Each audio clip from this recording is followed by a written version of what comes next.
Assalamualaikum warahmatullahi wabarakatuh. Apa kabar para sedulur SMK Indonesia dimanapun kalian berada, semoga selalu dalam keadaan yang sehat walafiat. Ada punya sakit, semoga segera diberikan kesembuhan oleh Allah Subhanahu wa Ta'ala. Oke, jadi di kesempatan kali ini kita akan membahas terkait dengan cara mencari jurusan yang tepat untuk adik-adik semuanya. Oke, jadi ini agak berat ya pembahasannya. Nah, jadi video ini khusus buat adik-adik semuanya yang saat ini mungkin kelas 3 SMP ataupun Bapak Ibu yang punya putra putri yang ingin nanti masuk ke SMK dan harapannya mungkin langsung kerja ataupun membuat wirausaha. Video ini sangat cocok untuk ditonton. Nah, nanti kalau ada yang mau ditanyakan silakan di kolom komentar ditanyakan di sana, nanti kita bahas di video berikutnya.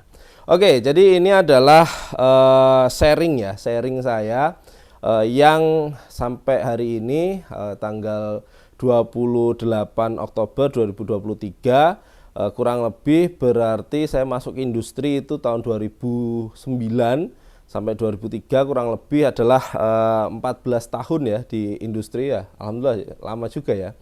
Oke, jadi untuk memilih jurusan yang tepat untuk putra-putri Bapak Ibu semuanya ataupun adik-adik semuanya sebenarnya tidak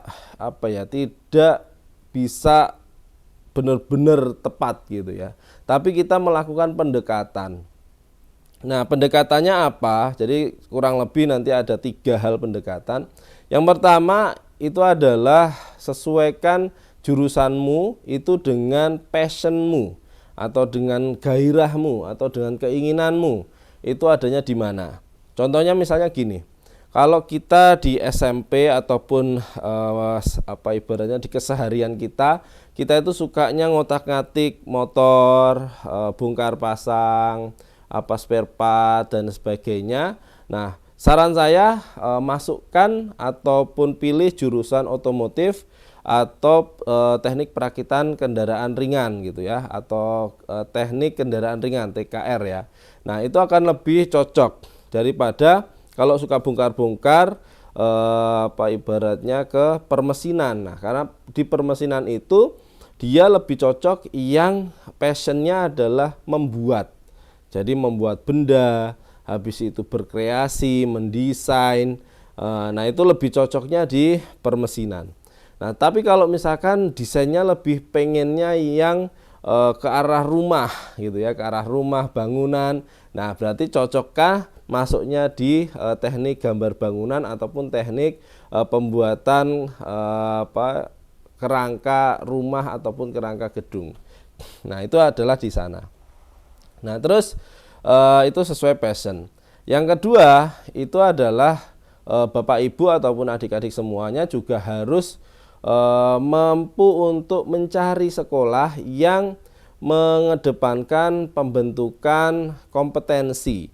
Jadi kompetensi itu ada 3 hal. Yang pertama adalah pengetahuan, yang kedua skill, yang ketiga adalah attitude.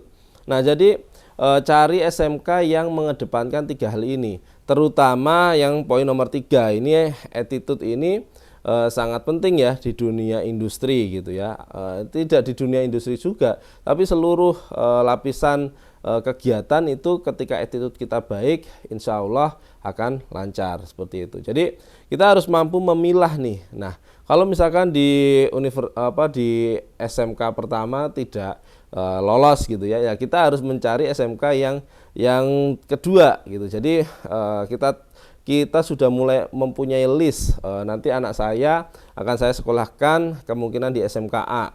Ketika A tidak bisa, oke, di SMK B. SMK B tidak masuk, paling mentok-mentoknya di SMK C. Nah, jadi kita harus mampu untuk membuat ibaratnya list SMK tersebut ya. Jadi plusnya apa di SMK ini, minusnya apa di SMK ini. Nah, ini kita buat listnya sehingga ketika nanti anak kita sudah memilih, Pak saya pengen di permesinan. Oke, kita akan cek nih SMK mana yang paling baik untuk kamu gitu. Nah, terus yang ketiga itu adalah tetap ya, kalau misalkan kita sebagai orang tua kita harus tetap berdiskusi dengan anak kita gitu ya, ataupun adik-adik misalnya nih ibaratnya pengen A gitu, pengen ke sekolah A, jurusan A, tetap harus berdiskusi dengan orang tuanya. Jadi berdiskusi dengan orang tua atau berdiskusi dengan anak itu adalah sebuah proses untuk memberikan restu. Karena restu orang tua itu sangat penting sekali gitu ya, apalagi restunya ibu, doanya ibu itu sangat didengar oleh Allah Subhanahu wa taala. Jadi untuk adik-adik semua ataupun orang tua, Bapak Ibu semua, tetap lakukan komunikasi. Kamu pengennya kalau di jurusan ini gimana? Gitu. Terjadi komunikasi yang hangat.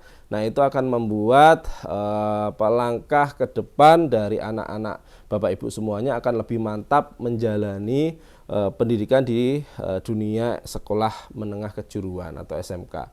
Nah, karena di SMK itu sangat banyak ya jurusannya, sangat banyak jalur-jalur prestasinya, ada lomba kompetensi siswa tingkat kabupaten, provinsi, nasional, bahkan ASEAN, Asia, dan bahkan sampai ke World Skill atau tingkat dunianya. Jadi runutannya sangat banyak. Dan juga industri-industri itu juga setiap tahun pasti ada pergantian gitu ya, ada pergantian yang mana kalau mau masuk industri ya kita harus sesuai dengan rekrutmen industri tersebut. Tapi kalau kita mau membuat usaha ya berarti kita harus punya modal untuk membuat usaha tersebut. Oke, jadi mungkin 3 hal itu yang pengen saya bahas terkait dengan cara menetapkan jurusan untuk masuk di SMK. Gitu ya. Semoga bermanfaat untuk para sedulurku semuanya. Saya coba simpulkan, untuk yang pertama adalah Bapak Ibu atau adik-adik semuanya harus mencari sesuai passionnya. Yang keduanya adalah mencari SMK-SMK, membuat list data-data SMK nomor 1, nomor 2, nomor 3 untuk dimasuki nanti ataupun dilamar SMK tersebut. Yang ketiganya adalah berkomunikasi dengan orang tua ataupun berkomunikasi dengan anak, maunya di mana, seperti ini oke apa enggak.